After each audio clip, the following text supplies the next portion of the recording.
Este programa es posible gracias al equipo conformado por Isabela Iturriza, Inmaculada Sebastiano, Carlos Javier Virgües, Juan Juárez, Fernando Camacho y Giancarlos Caraballo.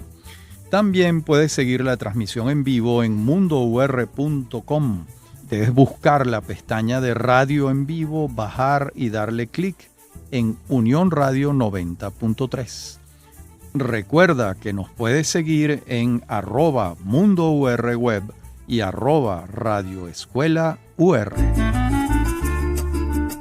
En este, nuestro último capítulo sobre la democracia en Venezuela, comenzamos con el proceso consultivo para la convocatoria de una Asamblea Nacional Constituyente. Ese proceso comenzó el 25 de abril de 1999 con una pregunta. ¿Convoca usted una Asamblea Nacional Constituyente con el propósito de transformar el Estado y crear un nuevo ordenamiento jurídico que permita el funcionamiento efectivo de una democracia social y participativa? Bien, entonces participó el 37,65% de los electores y la abstención fue muy grande. Se abstuvo el 62,35% de participar. Esa Asamblea Nacional Constituyente que se elige decreta el 30 de agosto una emergencia legislativa, suspende de actividad al Congreso Nacional que se había electo en 1998 y comienza a gobernar en lo que entonces la prensa llamó un congresillo, hasta que finalmente se aprueba la Constitución Nacional de 1999, que introduce cambios importantes en relación con la Constitución de 1961. Por ejemplo, desaparece la bicameralidad del Parlamento. El Parlamento pasa a llamarse Asamblea Nacional y tiene una sola Cámara. Otro cambio, los militares pueden votar. El período presidencial se extiende a 6 años con una reelección inmediata, mientras que el período de los diputados se mantiene en 5 años hasta con 2 reelecciones inmediatas. A los gobernadores y alcaldes se les extiende el período a 4 años con reelección. La democracia que persigue el texto constitucional dice dejar de ser representativa y pasa a ser, entre comillas, participativa y protagónica, así reza el texto constitucional. Por otra parte, se debilita el control civil sobre el estamento militar en el momento en que se despoja al Poder Legislativo del análisis de los ascensos militares. Se establece la posibilidad de convocar a referéndum revocatorio a mitad del mandato de todos los cargos electos por voluntad popular y además la República pasa a llamarse República Bolivariana de Venezuela. A los clásicos 3 poderes, ejecutivo, legislativo y judicial, la Constitución le sumó el poder ciudadano y el poder electoral. El primero está integrado por la Fiscalía General, la Contraloría General y la Defensoría del Pueblo. Por otra parte, la Carta Magna creó la figura del vicepresidente ejecutivo, pero no electo en tándem con el presidente de la República, como ocurre en otros países, sino designado por el presidente de la República una vez posicionado de su cargo. El referéndum en el que se consultó sobre la aprobación o no de la nueva Constitución Nacional tuvo lugar el 15 de diciembre de 1999, en medio de la tragedia del deslave del Estado Vargas. La abstención fue muy alta, 55,63%, según los datos oficiales del Consejo Nacional Electoral, de tal modo que el 44% de los electores aprobaron con 71,78% la Constitución, mientras que el 28,22% dijo no. Repito, el 55,63% se abstuvo de votar. Bueno, con base en esa nueva constitución hubo nuevas elecciones, se presentaron Hugo Chávez y Francisco Arias Cárdenas y Claudio Fermín. Chávez obtuvo 59,76% de los votos, Arias Cárdenas 37,52% y Claudio Fermín 2,72%. En esa oportunidad también se eligió una nueva Asamblea Nacional y en el universo de las gobernaciones el cambio fue notable. El movimiento Quinta República obtuvo 11 gobernaciones, el MAS 4, el Partido Patria para Todos 2, 17 gobernadores a favor del gobierno, AD alcanzó 2, Proyecto Venezuela 1, COPEI 1, Convergencia 1 y Un Nuevo Tiempo 1. Y Chávez se juramentó el 19 de agosto del año 2000 y el Tribunal Supremo de Justicia dictaminó el 4 de abril del 2001 que el periodo de 6 años comenzaba el 10 de enero del año 2001. Así fue como el sexenio se inició ese día y concluiría en enero del año 2007 con elecciones presidenciales en diciembre del año 2006. Bueno, comienza un nuevo periodo presidencial de 6 años, los precios del petróleo en franca recuperación, de acuerdo con el movimiento en los mercados internacionales, y comienza una etapa agitada de la vida política venezolana, que pasa por distintos momentos después de que la Asamblea Nacional, a solicitud del Ejecutivo, aprueba una ley habilitante para poder legislar promulgando cerca de 49 leyes. A partir de allí, el país entra en un proceso de gran agitación política en el que se presentan distintos momentos que desde el punto de vista de la democracia, que es el epicentro de lo que nosotros estamos trabajando, pues tiene un momento importante cuando se convoca un referéndum revocatorio en el 15 de agosto del año 2004 y el resultado que se obtiene según las cifras del Consejo Nacional Electoral fueron 59,6% a favor de la permanencia de Chávez en el gobierno y 40,64% en contra de que Chávez continúe en el gobierno. También hay unas elecciones parlamentarias en diciembre del año 2005 y allí la oposición no se presenta en su gran mayoría a las elecciones y los candidatos del partido de gobierno, los seguidores de Hugo Chávez, alcanzan cifras excepcionales en el Parlamento y pueden así aprobar un conjunto de leyes a partir del 2005 que le allanaron el camino al proyecto político encarnado por Chávez. Así es como llegamos al año 2006, cuando hay elecciones presidenciales. En principio se dirimió la candidatura de la oposición entre Teodoro Petkov, Julio Borges y Manuel Rosales, y se decidió la candidatura a favor del gobernador del Zulia, Manuel Rosales. En esas elecciones Chávez obtuvo el 62,89% de los votos, Rosales el 36,85% de los votos, y el periodo presidencial a ejercer por el presidente Chávez iba a iniciar en el 2007 y concluiría en el 2013, de acuerdo con el sexenio fijado por la Constitución Nacional de 1999. De modo que con esta tercera victoria electoral, había vencido el 98, el 2000, el 2006, Chávez se sintió fortalecido como para intentar una reforma constitucional el año 2007. El resultado de ese referéndum del 2007 fue contrario a Chávez gracias a la incorporación del movimiento estudiantil que adversaba sus políticas.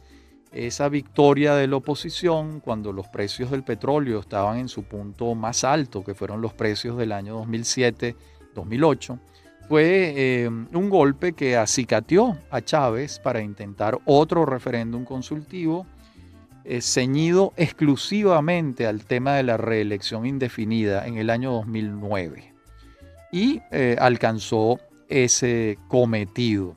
La reelección indefinida en los sistemas parlamentarios no tiene las características que tiene la reelección indefinida en los sistemas presidenciales. En los sistemas presidencialistas, la reelección indefinida es prácticamente una némesis de la democracia, porque lo esencial en la democracia es compartir el poder, la alternabilidad en el poder. En los sistemas parlamentarios pueden prolongarse la figura del jefe de gobierno durante muchos años, por ejemplo, Angela Merkel, 16 años, Felipe González, 14, pero hay un cuadro político que se refleja en el Parlamento y un control por parte del Parlamento del gobierno que se está constituyendo. No es exactamente lo mismo en un régimen presidencial, donde el poder que tiene el presidente de la República es muchísimo más consolidado, menos compartido, para ser precisos en el término, que en un régimen parlamentario. Bien, y en el año 2010 tienen lugar elecciones parlamentarias que veremos en la próxima parte del programa.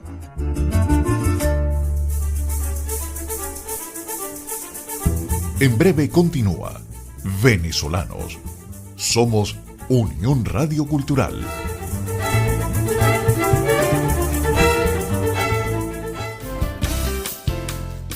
Estás escuchando Unión Radio Cultural.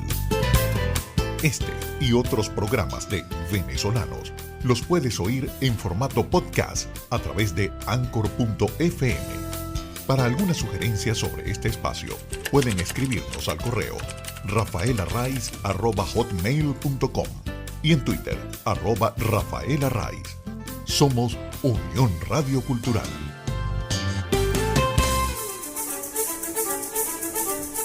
Estamos de regreso con Venezolanos. Somos Unión Radio Cultural.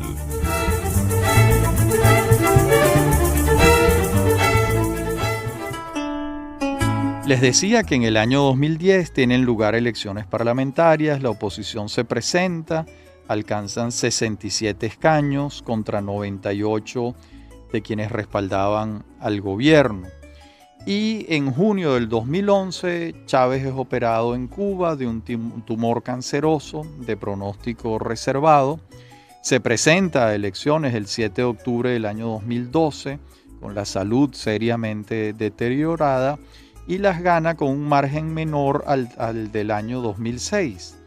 Enrique Capriles Radonsky obtuvo el 44,31% de los votos, Chávez el 55,07% de los votos y finalmente Chávez fallece el 5 de marzo del año 2013, después de una larga agonía en Cuba y en Caracas, en el hospital militar. Una vez fallecido Chávez, ocurren las elecciones el 14 de abril del 2013. Nicolás Maduro obtiene el 50,61% de los votos, mientras que Enrique Capriles obtiene el 49,12%. La abstención es de 20,31%. La diferencia entre Maduro y Capriles fue mínima de 1,49% de los votos. Esta misma tendencia se va a expresar en la Asamblea Nacional del 2015, cuando la oposición obtuvo 112 escaños contra 55 escaños del gobierno. Se hacía evidente que las fuerzas del chavismo se habían reducido ostensiblemente. Y comienza, desde el 2013 está ejerciendo el poder Nicolás Maduro. Esto va también a coincidir con una caída de la producción petrolera. Fíjense en los informes de la OPEP. En abril del 2013, la producción nacional era de 2.774.000 barriles diarios. 3 años después, en abril del 2016, había bajado a 2.490.000 barriles diarios. En abril del 2017 ya estaba en 2.194.000 barriles diarios. Y en noviembre del 2017 ya había caído a 1.621.000 barriles diarios. Y un año después, en noviembre del 2018, estaba en 1.137.000 barriles diarios. Y en diciembre del año 2019 había caído ya a 720.000 barriles diarios. Y en junio del año 2020 estaba en 440.000 barriles diarios. Es decir, había ocurrido una estrepitosa caída de la producción petrolera con todos los problemas que puede traer una caída de esa magnitud para una nación que vivía del petróleo desde el año 1914, cuando la empresa Shell comenzó a explotar el petróleo con el pozo Sumaque 1 en la cuenca petrolífera del lago de Maracaibo. Bien, vienen muchos otros hechos a lo largo de estos años, protestas en el año 2017, una importante represión a esas protestas por parte de las fuerzas públicas encargadas de preservar el orden. Luego de esto se convocan a unas elecciones el año 2018, donde un sector muy grande de la oposición no se presentó. La abstención alcanzó a cerca del 80%. Y a partir de enero del año 2019, 60 estados del mundo no reconocen a Maduro como presidente legítimo y reconocen al presidente de la Asamblea Nacional, Juan Guaidó. Venezuela entra en una faceta de confrontación todavía más pronunciada. Se intentan todo tipo de negociaciones, etcétera, que no tuvieron el efecto deseado en muchos casos, y esto complicó mucho para el gobierno de Nicolás Maduro su posibilidad de trabajar con alguna eficiencia, y se suman además las sanciones de los Estados Unidos a buena parte de los funcionarios públicos del gobierno venezolano y de algunas empresas venezolanas dirigidas por el gobierno, entre otras la empresa petrolera, que les hizo difícil la posibilidad de recuperar pues, la producción petrolera en medio de esas circunstancias. Así es como vamos llegando al final de este recorrido, y quisiera ahora pensar en voz alta con algunas conclusiones en relación con este viaje largo que hemos dado de la democracia venezolana. Vamos a arriesgar algunas conclusiones. La primera es que la República nació sin enfrentar un dilema. El ejemplo exitoso en 1811 eran los Estados Unidos, donde se había pasado la página de la monarquía y se había construido una república federal y presidencialista. No era posible considerar entonces la democracia parlamentaria británica, por ejemplo, porque al hacerlo quedaba viva la institución del monarca, y en aquellos momentos fundacionales el monarca era un anatema. De modo que en ese momento ninguna nación, ningún estado naciente de Hispanoamérica asumió la democracia parlamentaria, sino se asumieron las democracias presidencialistas representativas a la usanza de los Estados Unidos, que era la que había tenido el mayor éxito en este sentido. porque la Revolución Francesa había derivado en el Imperio Napoleónico. De modo que el camino presidencialista, para que no derivara en hegemonía autoritaria, requería de un poder legislativo fuerte y otro judicial igualmente poderoso. Además, siendo la República Federal el resultado de un pacto entre estados iguales, se sumaba un nuevo factor para el equilibrio del poder, pero eso es en los Estados Unidos. En este punto, Juan Germán Rossio tuvo claro que el pasado colonial favorecía al federalismo y hace énfasis en ello en el encabezado y en las argumentaciones de la Carta Magna. Pero Bolívar pensaba distinto y abogaba desde el Manifiesto de Cartagena de 1812 y hasta su muerte por el centralismo.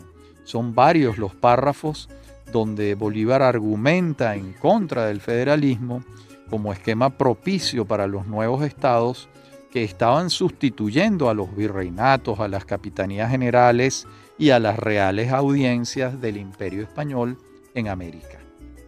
Como vemos, era imposible por anatemática la democracia parlamentaria entre nosotros, como ya era en Gran Bretaña, con un jefe de Estado, un rey, con poquísimas atribuciones, 2 cámaras, y a partir de la llamada Revolución Gloriosa de 1688, cuando el Parlamento destituyó a Jacobo II y erigió a Guillermo de Orange como monarca.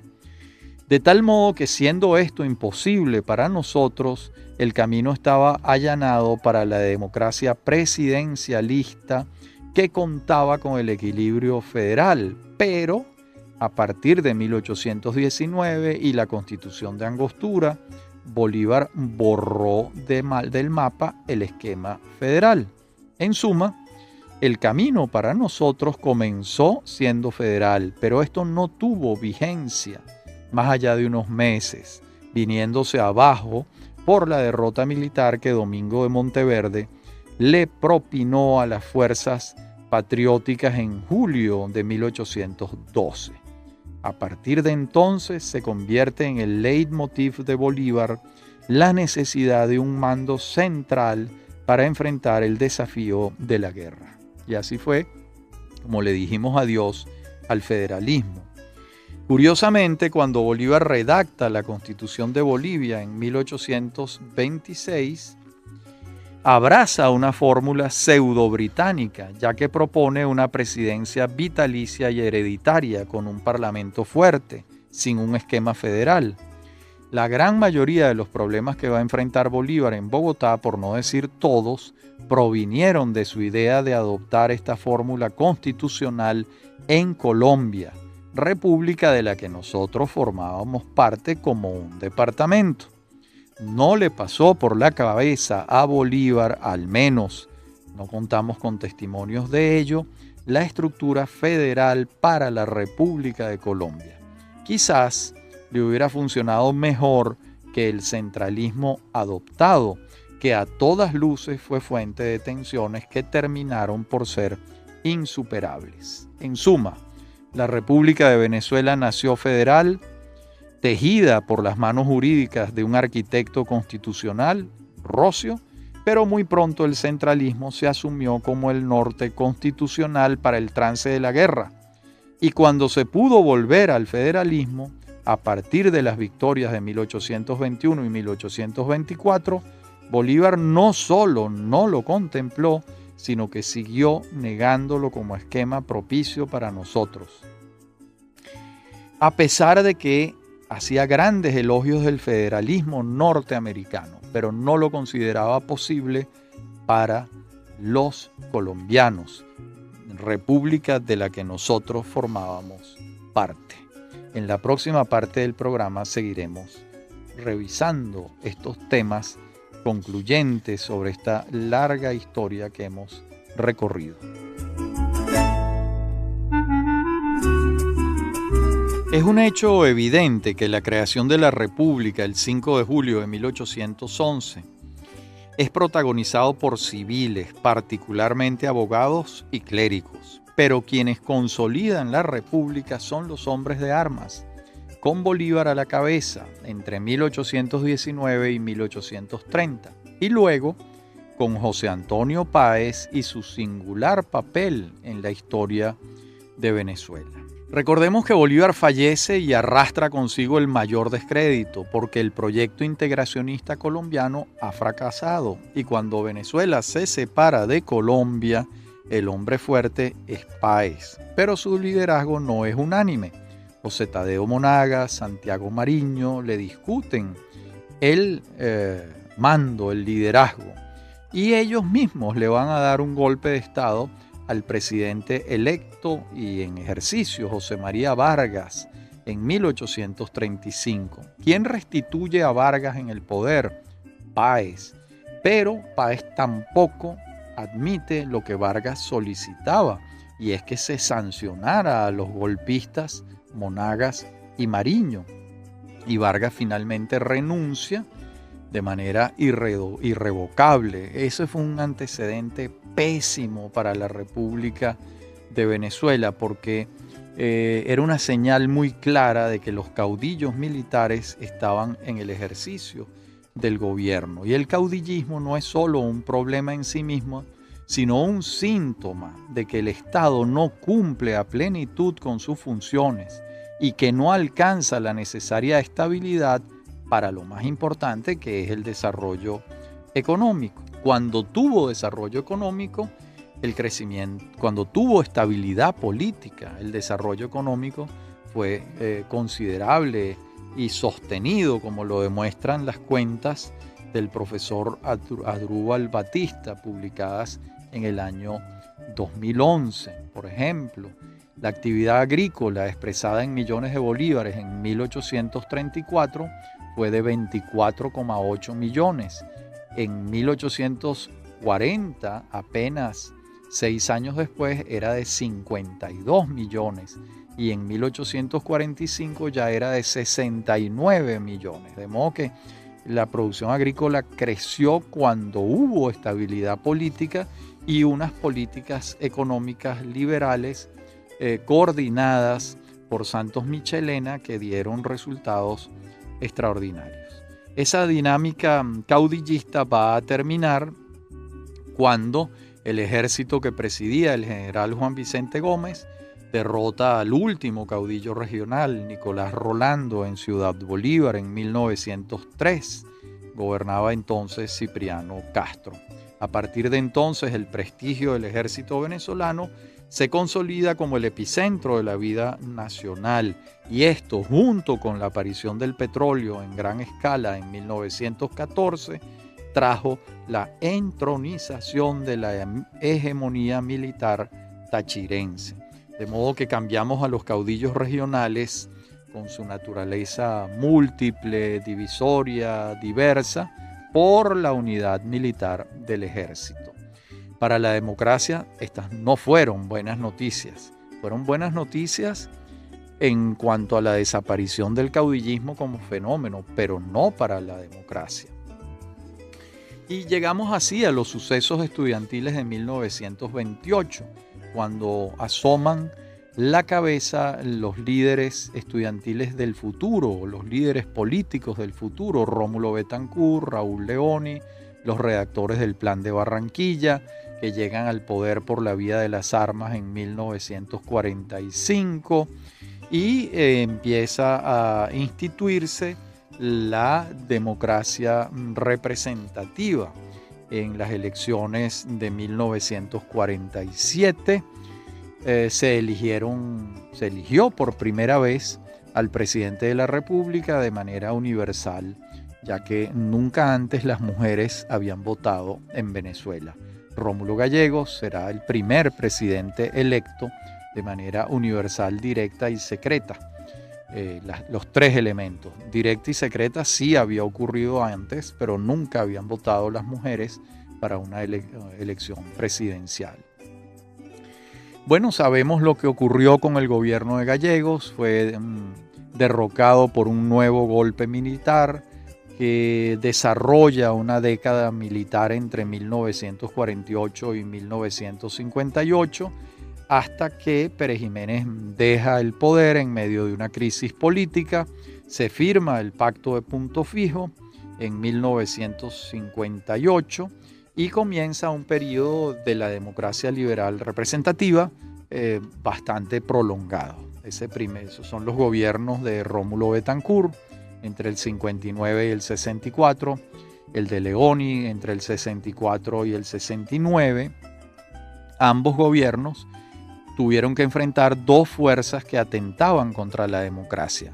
Esas fuerzas eran la derecha militarista, alineada con el perejimenismo, y la izquierda insurreccional, identificada con Fidel Castro. Estos dos gobiernos socialdemócratas, el de Betancourt y de Leoni, estuvieron bajo fuego cruzado, hasta que en el gobierno de Rafael Caldera, entre el año 69 y 74, pudo darse una política de pacificación después de que el gobierno de Leoni había prácticamente derrotado militarmente a la guerrilla. Caldera les ofrece una pacificación, los guerrilleros se incorporan a la vida democrática y comienzan a buscar el poder por la vía de las elecciones y la democracia y no por la vía de las armas. Me estoy refiriendo, por supuesto, a la izquierda venezolana. Y empieza un capítulo de la izquierda siguiendo las reglas democráticas, donde se distinguieron particularmente dos partidos, el MAS y la Causa R, algunos años después. El primer gobierno de Pérez fue el que produjo los mayores desequilibrios para la democracia, porque contó con enormes ingresos petroleros y no resistió la tentación de hacer del Estado venezolano un empresario, que lo abarcó casi todo, con muy poca eficiencia, salvo, felizmente, en PDVSA, donde se tomaron las decisiones correctas, se eligieron a los gerentes indicados y se manejó la empresa con criterios gerenciales modernos y de la empresa privada. Pero esto no incidió en el enorme desequilibrio que se estaba creando en Venezuela. Es decir, un Estado gigantesco con recursos prácticamente inagotables y una empresa privada cada vez más reducida. En pocas palabras, la renta petrolera permitió el crecimiento enorme de un factor de la vida nacional, el Estado, y a partir de entonces el juego democrático no se daba entre factores a conciliar dados sus poderíos, sino que se daba entre un factor poderosísimo, que era el Estado, y varios factores menores, ¿cuáles?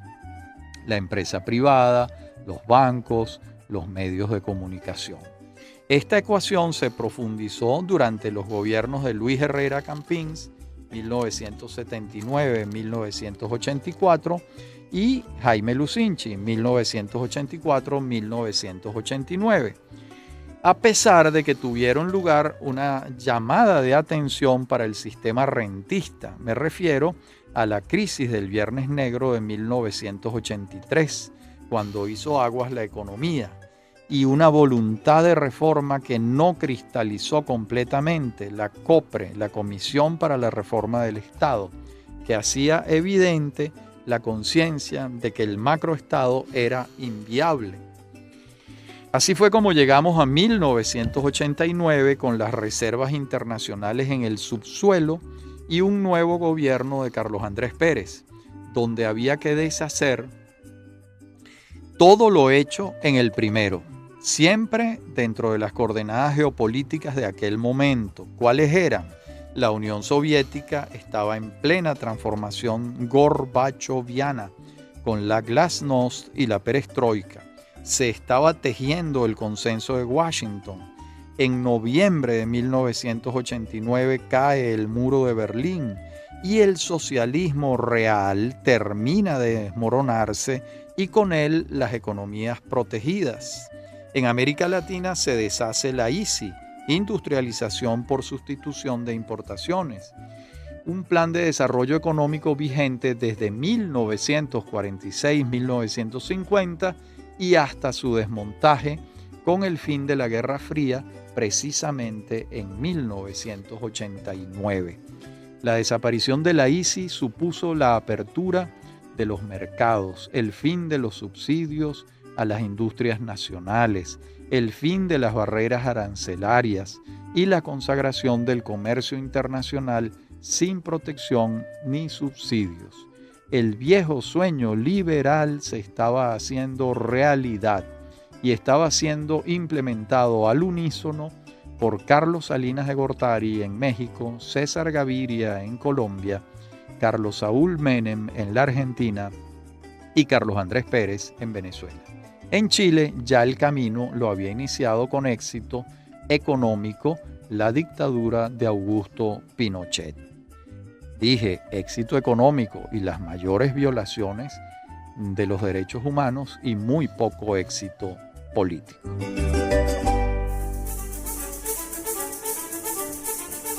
En breve continúa Venezolanos.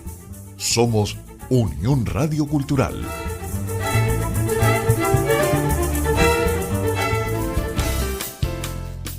Estás escuchando Unión Radio Cultural. Este y otros programas de Venezolanos los puedes oír en formato podcast a través de Anchor.fm. Para alguna sugerencia sobre este espacio, pueden escribirnos al correo rafaelarraiz@hotmail.com y en Twitter @rafaelarraiz. Somos Unión Radio Cultural.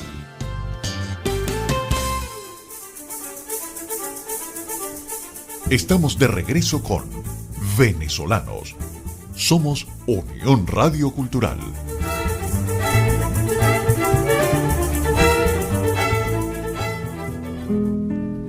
En la parte anterior del programa hablamos del Consenso de Washington, que se articulaba alrededor de las privatizaciones de las empresas públicas ineficientes, la reducción drástica del tamaño del Estado, la resolución del déficit fiscal, la apertura a las inversiones extranjeras. En suma, todos los factores esenciales de las libertades económicas. El diseño venezolano, conocido como el paquete de medidas, estuvo bien diseñado por los profesores del IESA en funciones ministeriales, pero Pérez sobreestimó sus capacidades políticas y subestimó a sus adversarios, y las medidas surtieron efectos positivos, pero trajeron una rebelión política, reuniendo en un solo grupo a los llamados notables, el sector militar, no democrático, los adversarios internos de Pérez en Acción Democrática, y encima se produjeron los intentos de golpe de Estado de 1992, el 4 de febrero y el 27 de noviembre. Pérez fue separado del cargo el 20 de mayo de 1993 y lo sustituyó Ramón J. Velázquez, quien logra en su breve gobierno la aprobación de la ley del IVA que el Congreso le negaba a Pérez por pura retaliación sin ninguna base. Además de los éxitos a medias del paquete, se aprobó la Ley de Descentralización Política y Administrativa propuesta por la COPRE y tuvieron lugar las primeras elecciones directas de gobernadores y alcaldes en 1989. Esta fue, sin la menor duda, la reforma política democrática más importante que hubo en Venezuela desde la aprobación de la Constitución de 1947. Un paso democrático como ha habido muy pocos en nuestra historia republicana. Esta deuda estaba pendiente desde 1947. No se saldó en la Constitución de 1961 y finalmente la salda Carlos Andrés Pérez en 1989. El gobierno de Velázquez de 1993 al 94 cumplió su cometido. El segundo de Caldera del 94 al 99 profundizó la apertura petrolera, pero la edad del presidente Caldera y el hecho de no tener candidato sucesor hicieron de su gobierno una administración sin espíritu de continuidad. Era como el fin de una era, administrada por uno de sus protagonistas, que era Caldera. De hecho, la antipolítica que imperaba desde los primeros años de la década de los 90 en alguna medida la encarnó el propio Caldera, ganando las elecciones al frente de un archipiélago de partidos políticos pequeños donde no estaba el histórico partido COPEI que él había fundado. Las elecciones de 1998, desde el punto de vista de la democracia, fueron la apoteosis de la antipolítica. Tanto Hugo Chávez como Enrique Salas Romer eran candidatos que se presentaban al margen de los partidos políticos tradicionales. Nadie quería identificarse con los dos grandes partidos a quienes la opinión pública les atribuía, entre comillas, el fracaso de la democracia. El periodo que va de 1999 al 2023 presenta pequeños matices dentro de unas constantes generales. Han sido gobiernos de izquierda premoderna, aquella que no ha asumido verdaderamente los resortes de la democracia, ya que no siente que forma parte de un juego democrático, sino que está encabezando una revolución de evidente inspiración cubana, quizás fundamentada en la influencia de Fidel Castro sobre Hugo Chávez o Nicolás Maduro.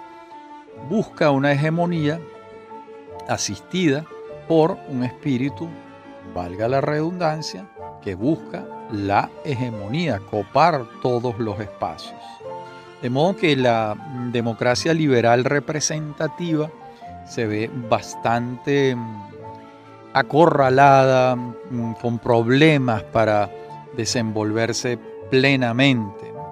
En el fondo hay un sector mayoritario que cree en la democracia plena y otro minoritario que parece no apreciarla con fervor, con plenitud. Ese es el nudo gordiano de la Venezuela de hoy, por supuesto.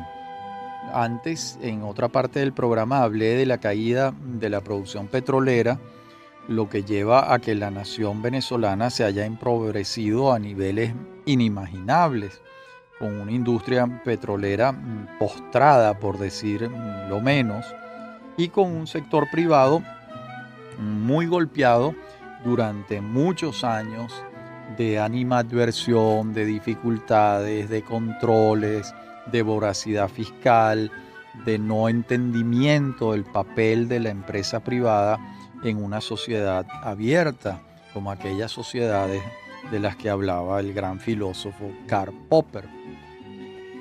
Hay un convencimiento casi general de que el camino económico escogido fue equivocado. Las pruebas están completamente en la realidad y al día. Y los venezolanos esperan, pareciera, un cambio de dirección en ese sentido. De hecho, ese cambio, por razón de la realidad, se ha visto forzado a ocurrir. Ha habido una dolarización de la economía, ha habido una mayor participación del sector privado en la medida en que el sector público se ha reducido en razón de la caída de la producción petrolera. De modo que Venezuela, quiéralo o no, la realidad le ha impuesto unas nuevas coordenadas que hacen del panorama actual y futuro, por decirlo menos, interesante. Y en estos años la democracia ha sufrido todo tipo de incomprensiones, de reducción de los espacios, pero allí está. Y la mayoría de los venezolanos sueña con vivir en un régimen de libertades. La libertad sigue siendo el norte, el principio rector, el anhelo fundamental de los venezolanos. Claro, hay concepciones de concepciones acerca de la libertad y de cómo puede limitarse o no limitarse ella. Pero pareciera de la experiencia de los últimos años que la libertad seguirá siendo el norte de la nación venezolana, que busca desenvolverse en un régimen de libertades políticas y económicas, Esa ha sido la constante de Venezuela desde la creación de la República el 5 de julio de 1811. Evidentemente ha sido un camino tremendamente accidentado. Hemos referido a lo largo de todos estos programas cómo el caudillismo fue uno de los primeros inconvenientes que encontró la democracia en el siglo XIX, pero el caudillismo era la expresión de un Estado, de una separación de poderes que no se había hecho plena, que tenía muchas dificultades para establecerse. Luego, cuando se vence el caudillismo a principios del siglo XX, ese fenómeno lo vence el militarismo y comienza una hegemonía militar tachirense importante que dura en Venezuela 46 años. Y luego hay un ensayo democrático que paradójicamente se alcanza ese ensayo democrático por la vía de las armas, porque el golpe de Estado al presidente Medina lo dan las fuerzas militares encabezadas por Pérez Jiménez y las fuerzas políticas encabezadas por Betancur. Y ese ensayo democrático dura 3 años, en medio de grandes pleitos políticos entre los factores democráticos y en medio de un gobierno de acción democrática signado no por la colaboración entre los factores políticos en juego, sino por cierto sectarismo reconocido por ellos después. Y cuando después de 10 años se recupera el río, las aguas de la democracia, en el año 1958 se hace necesario un pacto de gobernabilidad, que no es un pacto electoral, y ese pacto de gobernabilidad permite que las fuerzas democráticas encarnadas por Acción Democrática, COPEI y en parte URD logren enfrentar las ambiciones de regresar al poder de las fuerzas militares fieles a Pérez Jiménez o de unas nuevas fuerzas militares de la izquierda insurreccional, de la guerrilla, que han visto en la epopeya de Fidel Castro en Cuba un camino a seguir en América Latina, es decir, alcanzar el poder por la vía de las armas. Ese fuego cruzado lo enfrentan los gobiernos de Betancur y Leoni, y cuando ya el gobierno de Leoni ha debilitado considerablemente a la guerrilla, ocurre la pacificación en el gobierno de Caldera. Los escollos de la democracia han sido incesantes, pero también es cierto que el espíritu democrático está vivo en Venezuela y sigue siendo, a mi juicio, la gran aspiración de la nación venezolana. Y con esto terminamos esta serie de 10 capítulos sobre la democracia en Venezuela, un proyecto inconcluso.